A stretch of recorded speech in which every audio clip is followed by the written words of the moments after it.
Andrew के भी theme समझेंगे किन पर वो बुलिश हैं, लेकिन क्योंकि आज के लिए मार्केट की जो थीम है वो है आरबीआई पॉलिसी, यानी क्या आउटकम आज पॉलिसी से निकल कर आएगा, उसी का पूरा एनालिसिस सुबह से हम कर रहे हैं। रुक कर लेते हैं इसी सेगमेंट का।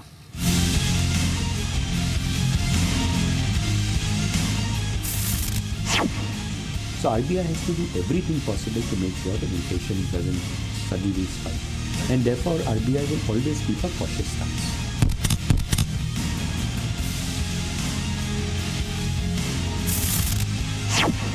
मेरे हिसाब से करना चाहिए क्योंकि इन्फ्लेशन कंट्रोल में है और थोड़ा ग्रोथ के लिए कुछ एनकरेजमेंट देना चाहिए इंटरेस्ट रेट कम होने से।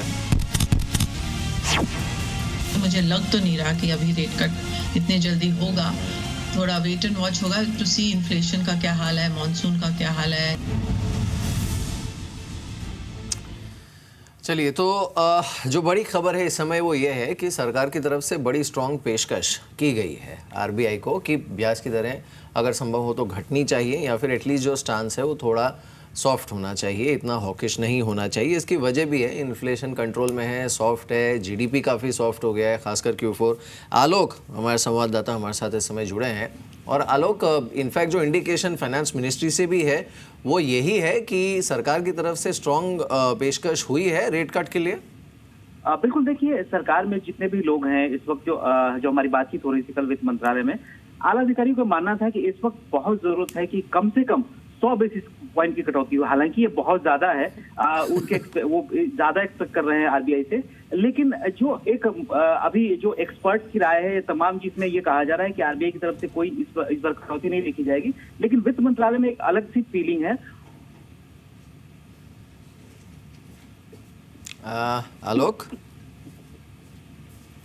चलिए शायद उनसे संपर्क टूट गया, हम फिर से उनके पास चलने की कोशिश करेंगे। लेकिन मेन स्ट्रीट पर मूड क्या है? मॉनेटरी पॉलिसी कमेटी की मीटिंग चल रही है, सिल्की हमारे साथ मौजूद हैं सीधे आरबीआई हेडक्वार्टर से। Silky, how is it going?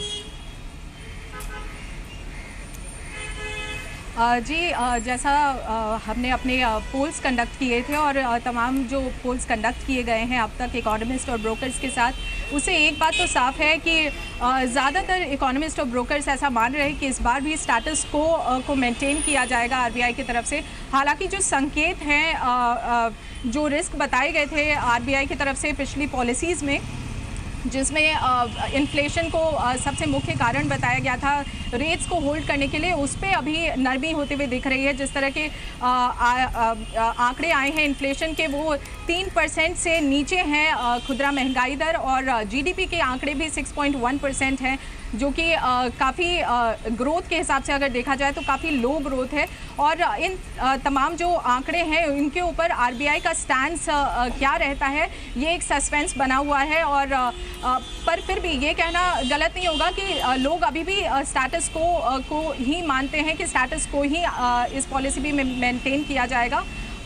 जो कमेंट्री है आरबीआई गवर्नर की तरफ से, उसे काफ़ी क्लोजली वॉच आउट किया जाएगा, क्योंकि अब जो अकोमोडेटिव से न्यूट्रल स्टैंस लिया गया है, आगे किस तरह से मॉनसून, जैसे कि आईएमडी की तरफ से भी मॉनसून अच्छे रहने की बात कही गई है, तो क्या अकोमोडेटिव जो स्टैंस है वो क्लियर होगा, उसमें बदलाव किया जाएगा, इस कमेंट्री पे लोगों की नज़र बनी रहेगी। बिल्कुल, चलिए सिल्की आप भी नज़र रखिएगा इस पर। इस बीच आलोक हमारे साथ फिर से जुड़े हैं। आलोक, देखिए जो सरकार ने पेशकश भी की है ना, वो कुछ आंकड़ों के आधार पर ही की है। अब देखिए एक के बाद एक देखते हैं। जैसे सीपीआई, इसका आप ट्रेंड देखिए तो ये सॉफ्ट हुआ है जनवरी से लेकर अभी तक का आंकड़ा अगर हम देखें। डब्ल्यूपीआई तो और सॉफ्ट हुआ है जनवरी से लेकर अभी तक अगर आप देखें। जीडीपी को अगर हम देखें, अब क्वार्टरली बेसिस पर देखिए तो Q4 तो खैर डिसअपॉइंटिंग ही था 6.1 पर, but even on annualise basis इसमें सुधार की गुंजाइश रहती है। और इसे अगर आप जोड़कर देखें, रुपया जिस ट्रैजेक्टरी में है, जिस तरह से इनफ्लो कॉन्स्टेंटली फॉरेन फंड्स का आ रहा है, और एटलीस्ट कमोडिटी प्राइजेस पर इंटरनेशनली जो व्यू है इस समय वो यही है कि कोई बहुत ज़्यादा बढ़त होने वाली नहीं है। On top of it a normal monsoon, शायद इससे बेहतर कॉम्बिनेशन सरकार की नज़र से ये हो नहीं सकता था एक रेट कट देने के लिए। क्या यही कहती है सरकार? बिल्कुल, देखिए सरकार को इस वक्त बहुत जरूरत है कि एक रेट कट हो, ताकि जो अर्थव्यवस्था की हालात है, पिछले दिनों जिस डिमोनेटाइजेशन की वजह से जो Q4 में गिरावट आई, उसको लेकर सरकार बहुत ही दबाव में है। हर तरफ से उस पर एक तरह से कहें तो हमले हो रहे हैं जीडीपी को लेकर, और ऐसे में प्राइवेट इन्वेस्टमेंट भी नहीं आ रहा है। तो जाहिर सी बात है कि सरकार को कोई ना कोई ऐसा जुगत भिड़ानी होगी कि जिसमें प्राइवेट इन्वेस्टमेंट भी बढ़े, साथ ही साथ इकोनॉमी की रफ्तार भी बढ़े। ऐसे में सरकार को ये लगता है कि अगर इस बार भी अगर कटौती नहीं होती है तो ये सिग्नल बहुत खराब जाएगा। और ऐसे में जो पूरा इंडिया इंक है वो एक्सपेक्टेशन हालांकि लगा के बैठा हुआ है कि कुछ कटौती हो, लेकिन अगर इस बार अगर कटौती नहीं होती है तो ये एक अर्थव्यवस्था के लिए खराब मैसेज जाएगा। तो हालांकि वित्त मंत्रालय के रिप्रेजेंटेटिव एमपीसी में होते हैं, वो अपनी बात वहां रखेंगे क्योंकि सारे जो पैरामीटर्स हैं रेट कट के लिए बहुत स्ट्रांग है, लेकिन उसके बावजूद भी अगर एमपीसी में इस पर विचार नहीं बनता है तो वो अलग बात है। लेकिन मेरा ये मानना है कि जो वित्त मंत्रालय के तमाम अधिकारी जिस लिहाज से कह रहे हैं और एमपीसी में जो उनकी भागीदारी है उसको देखते हुए कहीं ना कहीं बीच में आरबीआई को एडजस्ट करना पड़ेगा। जो एक बात चल रही है कि आरबीआई की तरफ से कोई भी कटौती नहीं होगी, स्टेटस को मेंटेन रखा जाएगा, वहां से आरबीआई हो सकता है कि मॉनेटरी पॉलिसी इसीलिए सरकार ने बनाई थी कि सरकार का एक से हो, एक पॉलिटिकल भी एक मैसेज देने की बात होती है कि 3 साल के बाद मोदी सरकार में ग्रोथ की स्थिति यह है। तो आखिरकार जो मैसेज देने की सरकार की एक जो भावना होती है वो एमपीसी में दिखनी चाहिए। बिल्कुल। चलिए आलोक, तो नज़र रखेंगे इस पर, बट शुक्रिया। तो ये अहम इनपुट है कि सरकार की तरफ से काफ़ी स्ट्रॉन्ग पेशकश की गई है रेट कट के लिए। खैर चलिए, मैं पॉलिसी पर तो आपसे बात नहीं करूंगा बसंत जी, लेकिन आप ये बताइए कि जो सरकारी बैंक्स हैं वो आपको कैसी लग रही हैं इस समय, स्पेशली पोस्ट Q4 नंबर्स?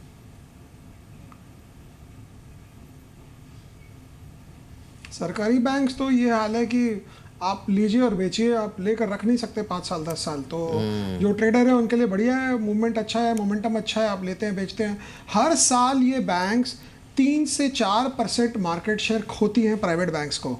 तो प्राइवेट बैंक्स की ये हाल है कि वो एस्केलेटर पे बैठे हैं और अपने आप चल रहे हैं, थोड़ी सी मेहनत करें और तेज़ चलेंगे। सरकारी बैंक जो है वो उसी एस्केलेटर में दूसरे साइड से आ रही है, तो उनको बहुत मेहनत करनी पड़ रही है और पीछे होए जा रहे हैं। तो अगर आप इन्वेस्टर हैं तो सरकारी बैंक्स नहीं देखना चाहिए, आप ट्रेडर हैं तब तो ट्रेडर तो कुछ भी कर लेता है, उसको तो बस प्राइस का मूवमेंट चाहिए, उसको कंपनी के फंडामेंटल से क्या करना है।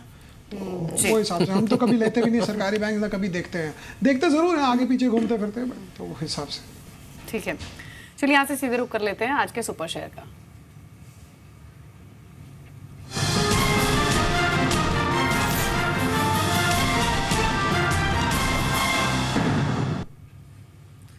सुमित मौजूद है आज का सुपर शेयर लेकर। सुमित बताइए, मार्केट का मूड तो ठीक ठाक है और मिड कैप स्मॉल कैप में बाइंग है भी। इनफैक्ट जो सेगमेंट मैंने चुना था, जिस सेक्टर से चुना था, धीरे धीरे करके वो बदल गया। यहाँ तक आते थे मैं सोच रहा हूँ फार्मास्यूटिकल चुन लेना चाहिए था, जैसी तेजी इसमें देखने को मिल रही है। लेकिन अब ज़्यादा तेजी आ गई है। इनफैक्ट मैंने इंफ्रा स्पेस को चुना था कि वहाँ पे मिड कैप इंफ्रा में अच्छी बाइंग आ रही है और गायत्री प्रोजेक्ट्स को चुना गया है इंफ्रा स्पेस से एक अच्छे मोमेंटम को देखते हुए भी। कंपनी कंस्ट्रक्शन इंफ्रा स्पेस में है, EPC BOT प्रोजेक्ट जो इनके लिए कंपनी कामकाज करती है। Q4 के नंबर साउंड थे, चाहे Q1Q देखें, YOY देखें। YOY 14% बढ़ा और Q1Q दुगने से ज़्यादा कंपनी का मुनाफा बढ़ता हुआ दिखाई पड़ा। रफली 13,000 करोड़ रुपए की कंपनी के पास ऑर्डर बुक है, जो कि एक साउंड ऑर्डर बुक कह सकते हैं। अगले 6 साल की रेवेन्यू विजिबिलिटी कंपनी को देती है ये, तो एक अच्छे ऑर्डर इनफ्लोस कंपनी को मिलते हैं। कंपनी का अच्छी ऑर्डर बुक भी है। प्रमोटर ने रिसेंटली स्टेक बढ़ाया है कंपनी के अंदर और करीब 40 से 45% के आसपास की हिस्सेदारी प्रमोटर कंपनी के अंदर होल्ड करते हैं। हाल में स्प्लिट भी हुआ शेयर के अंदर, लेकिन अदरवाइज एक अच्छा dividend track record company maintain करती रही है। कैश करीब 5 रुपये के आसपास का है और वैल्यू वाइज भी देखें तो जिस रिपोर्ट को, शेयर खान की एक रिपोर्ट को रेफर हमने किया, उनके हिसाब से करीब 7 रुपये की EPS है और करीब 22 के मल्टीपल पे शेयर कामकाज करा। लेकिन जैसे जैसे ऑर्डर में हाई मार्जिन ऑर्डर पे कंपनी बिड करेगी, वैसे वैसे इसमें और इंप्रूवमेंट आने की उम्मीद लगाई जा रही है। 185-190 रुपये तक की चाल भी शेयर खान को लगता है कि शेयर में देखने को मिल सकती है। चलिए, तो इस पर नज़र रखिएगा। ये काउंटर ऐसा है गायत्री प्रोजेक्ट्स जिस पर आप नज़र रख सकते हैं 169 के आसपास इस समय ये ट्रेड करते हुए, और टारगेट है 185 का। शुक्रिया सुमित इसके लिए। एंड्रू भी हमारे साथ बने हुए हैं। बसंत जी हैं, बसंत जी ने अभी अभी जो PSU बैंक है उस पर अपना व्यू शेयर किया। That's an interesting view. लेकिन Andrew, post Q4 have you reshuffled your maybe top 10 stocks in your portfolio?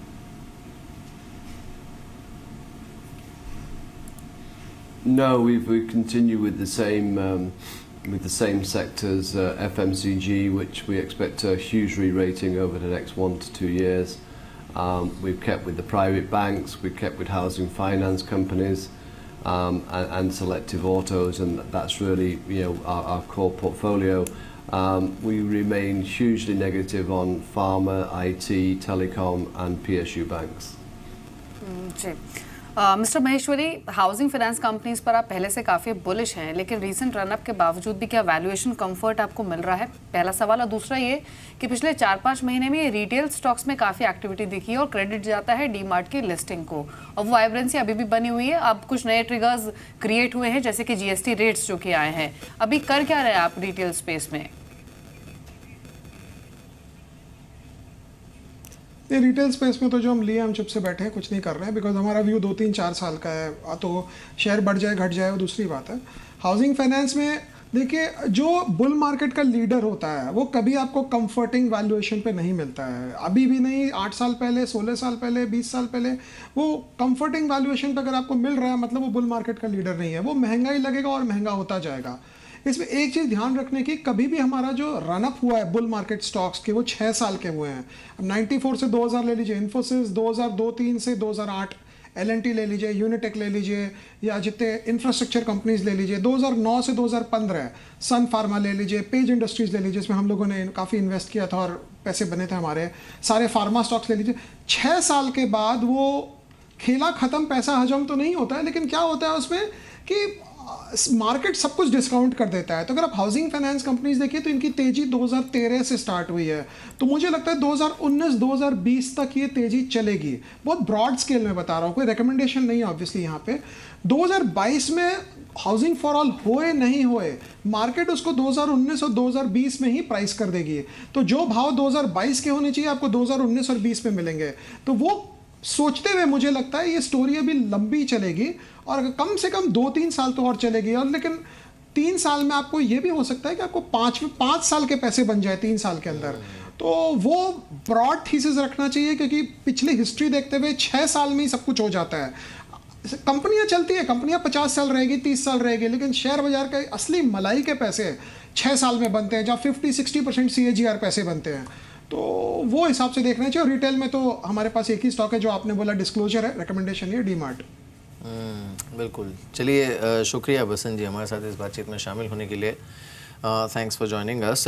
Andrew, last question to you. If at all there is a break in the momentum, or I would say a minor correction, I mean, what kind of drop do you expect in valuations and market from here?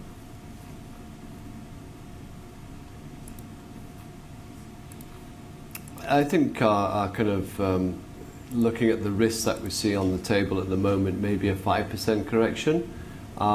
But if it was, say, a China depreciating its currency again, which we think is a possibility, a rising possibility, then it could be a lot larger than 5%. Well, thanks, Andrew, for talking to us and sharing your views on markets and letting us know where you are bullish on. अभी markets को देखें तो करीब 24 points ऊपर Nifty 9661 के levels पर है और सेंसेक्स भी 100 पॉइंट्स की बढ़त के साथ ट्रेड कर रहा है 31,286 के लेवल्स पर।